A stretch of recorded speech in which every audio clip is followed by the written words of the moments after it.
everybody, and welcome back to another episode of the Male Perspective. I am your host, Lana Reid, and today I am so looking forward to this conversation. I have with me Mr. Mike Shereck. He is the author of the book that's coming out in July titled The Manhood Manifesto: How Men Must Lead at Home, at Work, and in the Public Sphere. So, first and foremost, I have manners. My parents raised me correctly. Welcome to the show, Mike. Thank you for hanging out with me. Thank you so much, Lana. It's really a pleasure to be here. Now, I have a short period of time with you today, so I'm going to jump right in. This book, The Manhood Manifesto, what was the motivation for writing this? Oh man, the the motivation was really a noticing of men first in corporate is where I noticed it, but I started noticing all across the world, all across the areas of our culture. Men have been abdicating their responsibility as leadership, and with that abdication came this constant conversation about that men were the problem here and men were the problem there. And I started looking at it, and there's a lot of truth to it. You know, the whole conversation about toxic masculinity, the whole conversation about sexual abuse, the whole conversation about domestic abuse and that type of thing, abuse to women, abuse to children, that type of stuff, that just doesn't work. So I really started looking at, what was at the root of that, what it was at the core of it. And I did gobs of research plus my own experience. I'm a dude. Drive a pickup truck, ride a Harley, big construction, dig guns, the whole thing. So just really looking at that, it really got my attention. And then I also work as an executive coach, and I was in a workshop with a woman who's a Broadway producer, and they asked me to get up on stage and start talking, and I didn't know what I was there for. So they just asked me a couple questions, and it was like out of nowhere, this kind of thing came up, like I was being used by something. Okay. And that was about 3.5 years ago. And so I really started getting into looking at really this thing about who men need to be in this new world that we're operating in, where there really is real equality, where there really is real diversity, where there really is changes, right? And so it's incumbent upon dudes, particularly dudes like me, Okay. So that's how it came about. That's a long answer to a short question, but No problem. Now, it seems that, you mentioned this when you were discussing it. Men in culture today, it's a real struggle for everybody to kind of find their way and find their place. And this concept of manhood and what a man should be, it really seems difficult for guys to kind of figure their way, their place in this world to today. Whereas I don't recall, like, my grandfather or my uncles, like it was very concrete. The definition was there and nobody missed the mark. Why do you think it's gotten so convoluted today? Well, I think there's a lot of reasons. There's been a lot of cultural change. There's been a lot of economic change. There's been a lot of social change, right? So one of the real reasons, when you think about, first of all, just look at the way we work. Back when your grandpa went to work, he probably went to work somewhere that used his hands, right? So there was manual labor. He was either working in construction, or working in a factory, or working somewhere where, or a loader, So there was where the masculine identity often is through their work, right? So those jobs have either been automated, shipped off shores, or just eliminated through technology, right?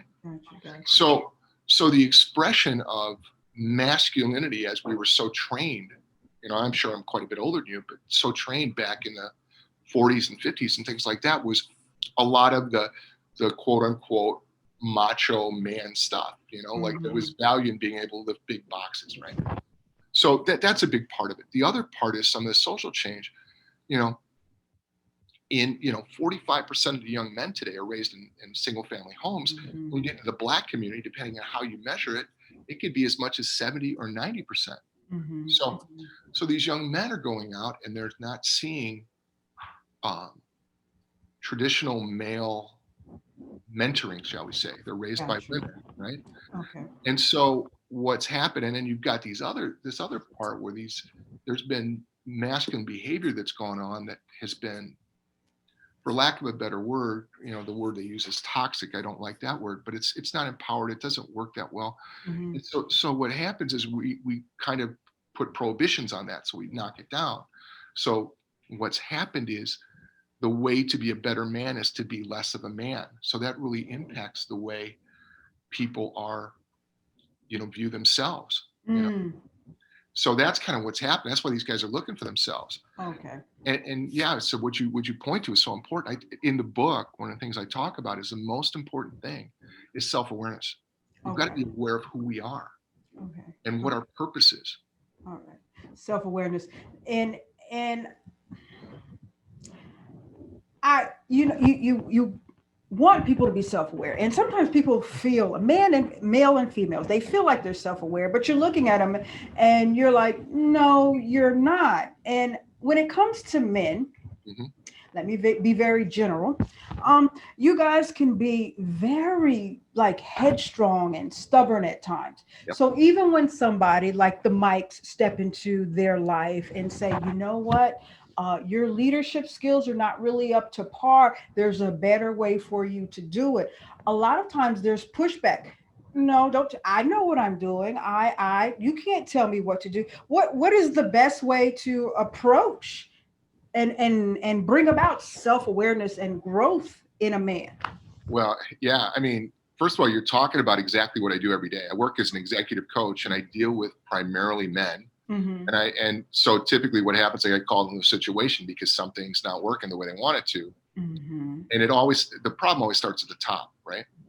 So all you do is you don't go to them and I agree with you, people are headstrong, and you don't go to them and tell them, listen, you're bad at this or you're bad at that, or you don't destroy them already. They're already feeling it, but you just start asking them questions. You get really curious about what's going on, what's working, what's not working.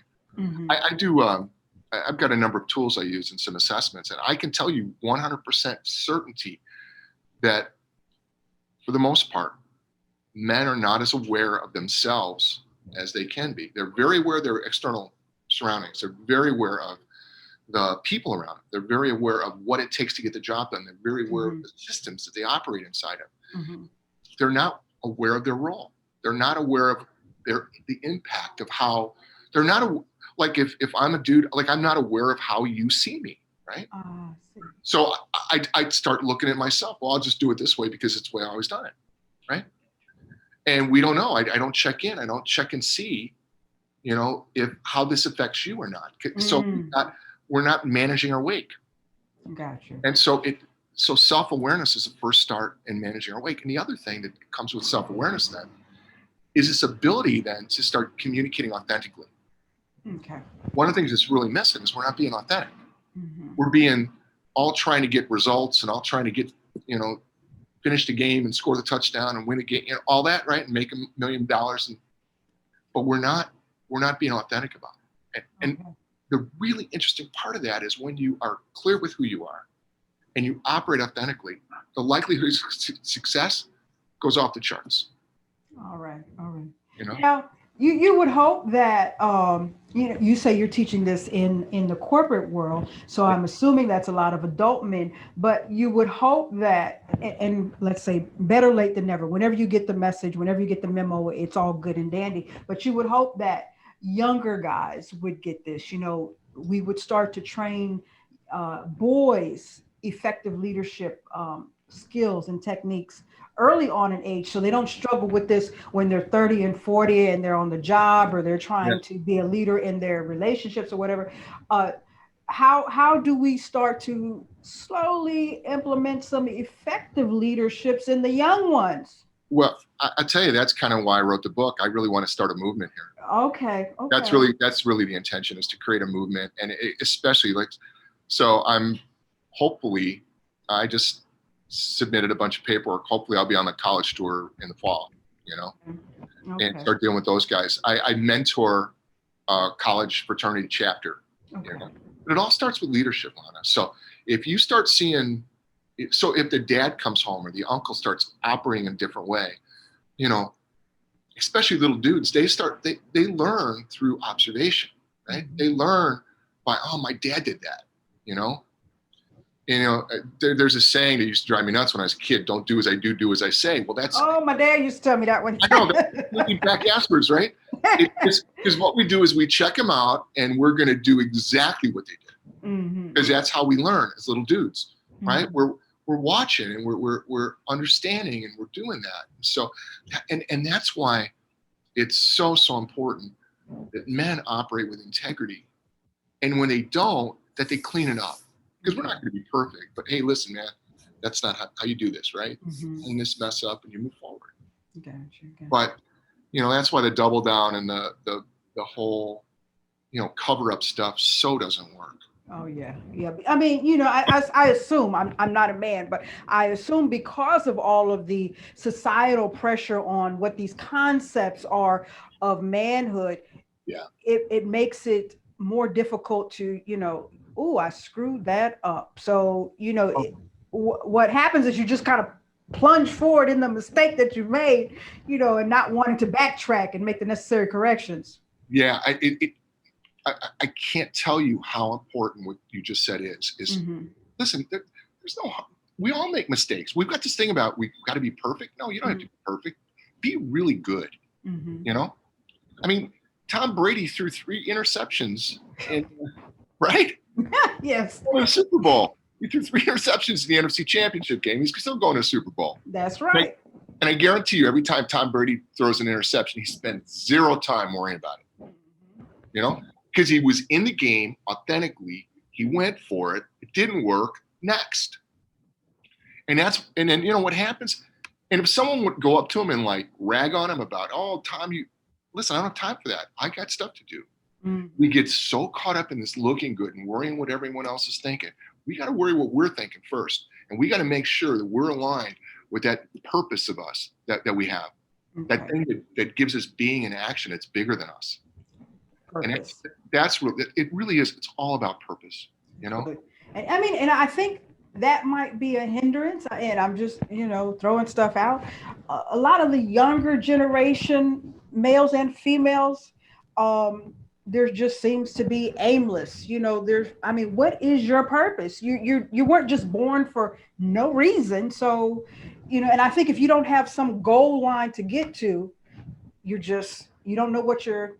Yeah, I agree so much. I think what's happened, we had for such a long time, we didn't really value what young people thought or said, right? So like you said, don't do what I do or do what I say, right? So we didn't value it, and we just were dictating to them. Then it went the other way, where it became all about their identity and making sure that their identity, they felt good about themselves. Well, that's important, but when it goes too far, it becomes narcissism. Yes. And there's actually a chapter in a book about narcissism and the impact of this, right?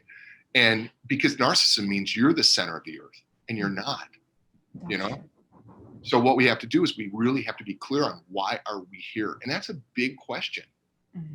Because if you're not clear on why you're here, your decisions are going to be very arbitrary, and they're going to be feeling based. And I don't know about you, but if I eat a pepperoni pizza, my feelings are going to change, right? Yes, indeed. Yes, indeed. You have a whole different experience. Yes, indeed. And so it's really easy to corrupt feelings, right? So that's all it is. And it's just, and again, it's being that aware. If you're self-aware, you realize, oh, this feeling, okay. And we cannot our feelings are meant to enhance our lives, not run our lives. Okay, not control. Okay, gotcha. Now let me circle back and get back to the book, because you said you do this in corporate training, and one of the concepts in the book, we don't want to give too much away because we want people to go out and purchase it in July. But one of the concepts that you talk about you can go on Amazon and buy it now. You can pre-order. Okay. One of the things that you talk about in the book is this concept of masculine leadership. Yeah. And, there's so many terms floating around that, people don't like, they do like, but I want you to explain exactly what is masculine leadership about. What masculine leadership is about leading. Okay. And there's 4. So the first thing, what we got to get clear on with men is men inherently, biologically, and this may become controversial, and I don't intend it to be, but if you really think about how it works between men and women, first of all, we got to work in partnership with women. They're our perfect partners, right? They're the yin to our yang. Gotcha. They're the balance. Women tend to see the big picture really well, and men get focused on, and together we can cover it all. We're actually designed to work together, right? Okay. So the role of men primarily is just to provide. And it's not like it was in the old days. It's not about you and me, Lana, we're going to be together and I'm going to give you all the money you need. It's not that. I'm there to provide the structure, the support, the environment so that you can thrive, so that you can move forward. I'm there to protect. One of the challenges we run into now is when we have a culture that's so driven by the feminine perspective, right? Probably the biggest need women have is safety. They've got to feel safe, right? Sure. And if you don't feel safe, you go crazy. And if a woman doesn't feel her kids are safe, whoa, right? Yeah. So for men, the next most important thing we have to do is make sure we protect. And it's not about walking around and kicking ass and taking names. It's about creating a sense of stability and predictability. Gotcha. Where safety is no longer a concern. So then what happens then is when men are being men, then women can be women. And they don't have to worry about safety issues all the time, right? Total synergy, yes. Okay. Right? And then the last one is leave a legacy. And what do I mean by leaving a legacy? It's connecting the past to the present and creating a future so there's alignment. There's not these radical changes every time. Yeah. Like every 4 years, we got a president's doing this thing, and now we got to do it this way, and then we're going to do it this way again. You know, there's no continuum. Yes. There's some. Yes, there's change can occur, but it's going to be more of a flow and more natural than these radical element chops, right? Because that doesn't work for anybody. Yes. You know, and everyone's like, and we got to look like crazy people to the rest of the country, to the rest of the world, right? Oh yes. You guys crazy. That family, the United States over there, that's the toxic family right there. I want to go over there and party with them, but I don't want to be there too long. They're crazy, right? You know, mom and dad won't let me go stay over there with the United States because, you know. I can't spend the night over there. You guys are crazy, right? No, that's exactly it. And listen, but see, here's the cool thing. That's what freedom looks like. Freedom looks like we get to be a little bit crazy. Yes, indeed. Yes. Everybody gets to be their individual self. We learn, right? Yes. And we hopefully we learn. Hopefully we learn. We're not in a real big learning mode right now. We're in a be and right mode, which adds to more craziness. But that's the idea. But that's really it. It's for men to provide, to protect, and to leave a legacy. Okay. And then there's 4 core distinctions that kind of operate in synergy, right? And the first one is being in action by something greater than you. That's the purpose piece, right? Okay. The next is integrity. And what I mean by integrity is not ethics or morality. What I mean by integrity is creating a structure that is built to deliver on that purpose, right? So if I'm clear on my purpose, then I need a structure to get there. If I'm going to get to LA, I need a vehicle or structure to get to LA, right? Either jump on a plane or drive. Yes. Depending on what my needs are. The next one is authenticity. That's the way we communicate. That's the way we let people know what we're doing. That's the way we tell the truth and build trust, build relationships. Because in those relationships, through the structure, we can all achieve the purpose. And the last one is being cause in the matter. And being cause in the matter is simply when you run up against resistance, guess what? It's resistance. So what? Move forward. No excuses, no complaints, no argument. Get her done. And get her done that's authentic to you, that uses a structure that fulfills on the purpose. Okay. Does that make sense? It makes sense. And, you know, I mean, listening to you talk, these seem to be very intrinsic core values of men of yesteryear. And I think the world is a little complicated now because I have my little love-hate relationship with social media. And I think it's really causing, you know, a deterioration of some of these inner core values. Like it's hard to be authentic because you're looking at social media and everybody's trying to be like this person here and project this image. It's easier to be, you know, disconnected and disrespectful and disjointed to each other because, you know, that person's on the other side of the computer. I think that, you know, some of these inner core values that are needed for us as society, as human beings, as men and women, and synergy and all of that stuff to create this atmosphere. Some of the technology things that we have really make it difficult in this world. Oh, absolutely. You know, I have a podcast and I had a radio show, and the the theme of it, I hate mottos, but we had one. It's courage over comfort. Mm-hmm. And one of the things that's happened is we've gotten so entrenched with technology and new gadgets and stuff like that. It's made our life very comfortable. Mm-hmm. But that comfort's a feeling, right? And so we've gotten entrapped because of the feeling. And what it takes to break that is actually an act of courage. I mean, Brene Brown writes about it all the time. Mm-hmm. Talks about standing in the wilderness, because you can point to all the things you're pointing to, lends to mental health issues and lends to depression and anxiety and drug abuse and all these things that are these ills. The fact of the matter is we have it within ourselves to take care of ourselves, but it takes an act of courage. Okay. And it takes an act of courage to step toward your purpose. Gotcha. And to understand your purpose is really the beginning of understanding who you are. Okay. So the things I'm proposing, the things I'm offering, they're not a magic wand. It's going to take work. But I also believe we can create a movement, as I said, and we can work together as a team and a community, both men and women, because it's so, I think one of the concerns I have with the book is it's going to seem like that I'm either anti-woman or putting women aside. It's not at all. We have to be in perfect partnership with them. That's what it's going to take. Okay. And these values you talked about, these are traditional values that go back a long time. And I'm not saying, listen, we got to go pick up and start plowing the fields with our hands. That's not what I'm saying at all. But we do. We got to think about it. Yeah, we do have to return. I mean, we have to do like a hybrid. I like to call it a hybrid, old and new. We have to merge some of them, the old we have. It's really interesting in the beginning.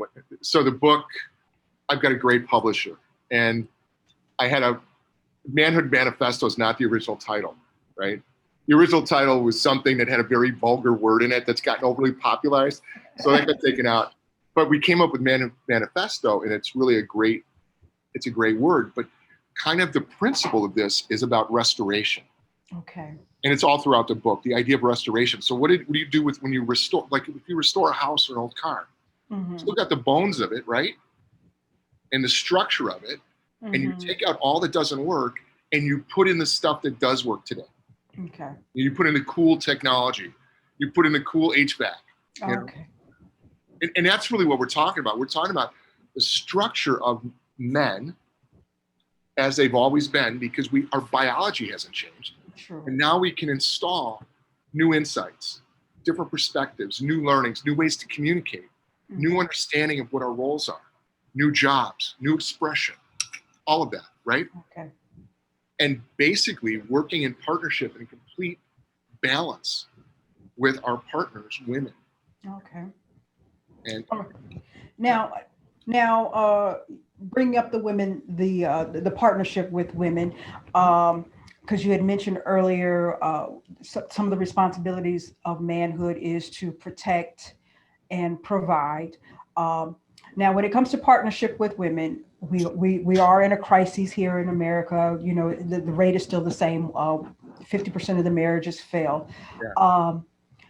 And when I'm out there talking to women, we still, even though, some of us are, talking this forward thinking and today's woman and feminism or what, still underneath that, they have a lot of traditional ideologies. They want a man to protect. They want a man to provide. So in relationships and as a woman, how do you say, babe, I kind of need you to step up to the leadership role here and, be a man? How does a woman do that to a man? Yes. How do you encourage leadership as a part? This is my significant other, and I kind of want to encourage leadership. That's a great question. I think you have the conversation. You have the courageous conversation with him. Here's a dirty little secret that no one talks about. All men want to do is be loved by a woman, and in doing so, love that woman. Right? Now we all get caught up in the bickering. So what I would do is I would really ask the question: what are we here for? Why are we here? Why are we in this relationship? Mm-hmm. Is it just because we look good? You know, or what? There's got to be a purpose for the relationship too.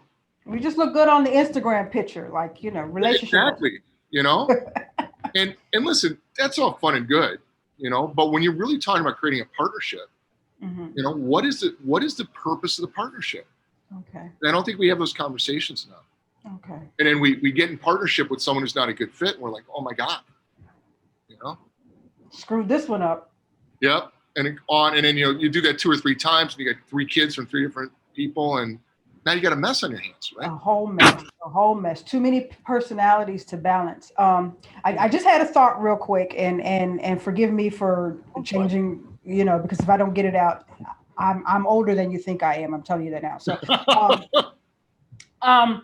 one of the things I've always thought was a key component of leadership was knowing when it's time to follow. Mm-hmm. And something in the beating of the chest, the testosterone or whatever, leadership seems to think that I'm supposed to be out in front leading the team all the time. He's shaking his head. Yeah. How do you get across? Like, no, sometimes you fall back and you follow. Leadership's a way of being. Mm-hmm. And you can lead from the front, you can lead from the back, mm-hmm. right? You can lead from the side, or you can lead from within. Mm-hmm. And it really depends on the role. I'm not talking about everyone's got to be the front of the guy. I'm talking about first and foremost leading yourself. Okay. When you're living a purpose, when you're purpose driven, that in and of itself is an act of leadership. Okay. And when you're in a movement that's really out to create change, we need an army of leaders, right? So it's really, this gets back to the self-awareness. It's understanding, what is your purpose, and what is the skills and gifts and resources you bring to this, right? Mm-hmm.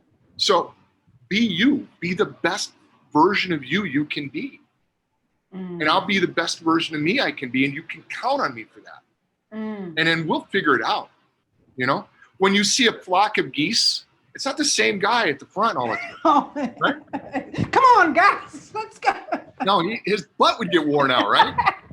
So, they kind of switch places. Mm-hmm. And that what real leadership is creating the vision and then stepping back and then letting others, find out and what's their expression of that vision. Okay. And then maintaining that environment such that we're working to fulfill on that vision. Okay. It's not just, it's one of the problems, the big egos that we have in leadership. My God, let's put that away. Mm-hmm. That just makes me weary, because then it becomes about their needs and not the purpose. Not the team, not the bigger vision, not the bigger purpose.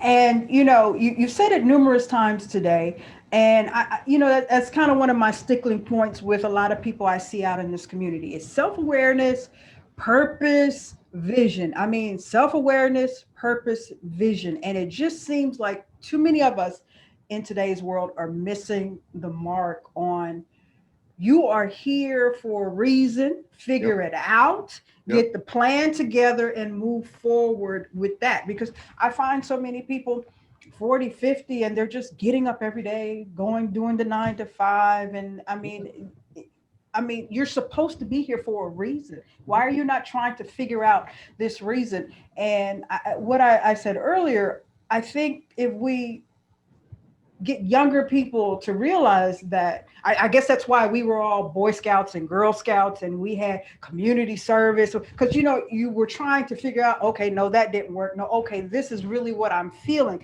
This is what I'm about. I think that people really need to find out some way or another. It's bigger than.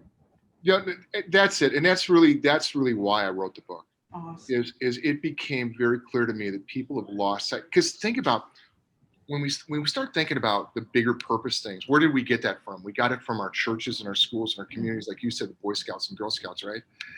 The impact of the churches have now become these social justice institutions. They're not talking about bigger purpose. Or I don't know what they're doing, Mm-hmm. the Boy Scouts and Girl Scouts, the Girl Scouts want to be Boy Scouts. I don't know what's going on there, but they've had all kinds of challenges themselves. Mm-hmm. All these different institutions have somehow been compromised in some ways. Yes.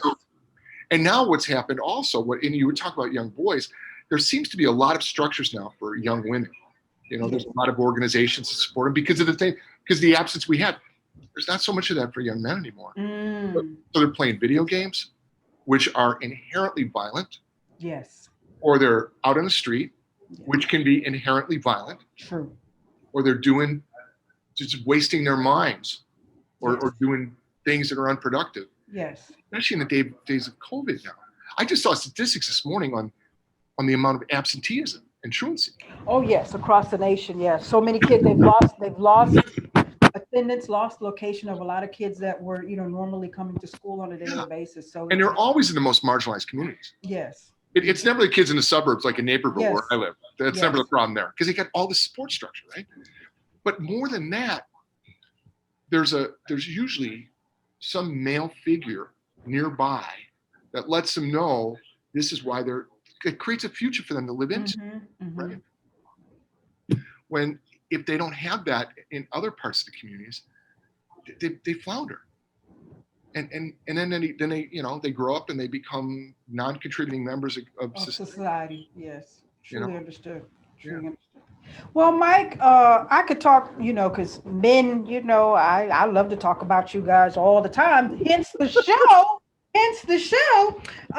I could talk to you on and on all day, but I quickly run out of my 30 minutes here. So I want to do my random question. And then if I could trouble you to tell my audience how they can connect with you and pick up the book, they could pre-order it, right? They can pre-order right now, on Amazon. Okay. So let me go ahead and do the question. And the question, it really is random. That's awesome. Yes, random. All the guys are always tickled about this. Like, it's really random. Yes, I don't. Could you give up access to the internet for a month? Oh, in a heartbeat.